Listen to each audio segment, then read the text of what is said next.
کہ رب اسے دیکھے اور وہ رب کو دیکھے،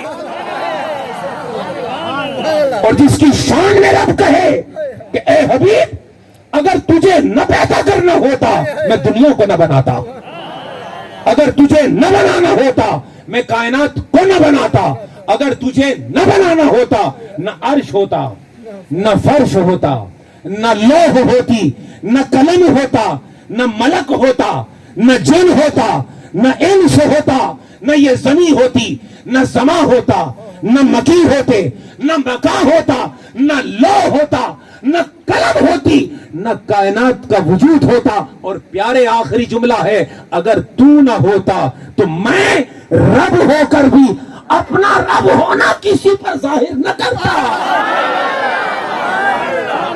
نعرہ تکبیر،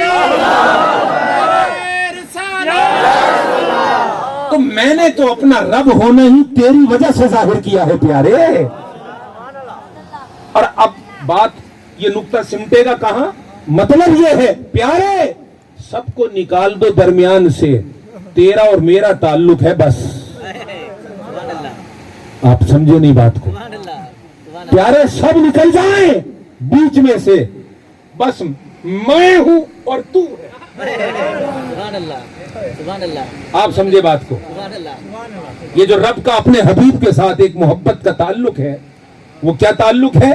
معراج کی شب بتا رہی ہے کیا تعلق ہے۔ حبیب کو معراج کی شب وہاں لے گیا جہاں نہ دنا تھا، نہ تدلہ تھا، نہ کعبہ تھا، نہ قوسین تھی، یہ سب مکان نیچے تھے۔ معراج کی شب حبیب اوپر تھا،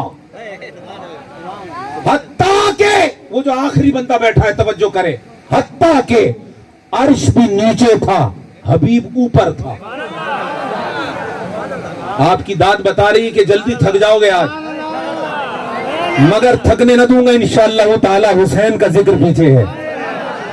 سب نیچے تھا، حبیب اوپر تھا، عرش نیچے تھا، حبیب اوپر تھا، مکی مکان نیچے تھے، حبیب اوپر تھا، اور حبیب اتنا اوپر تھا کہ اوپر بھی نیچے تھا، حبیب اوپر کے بھی اوپر تھا۔ ہائے ہائے ہائے، حبیب اوپر کے بھی اوپر تھا، اونچے سے بھی اونچا تھا، اعلیٰ سے بھی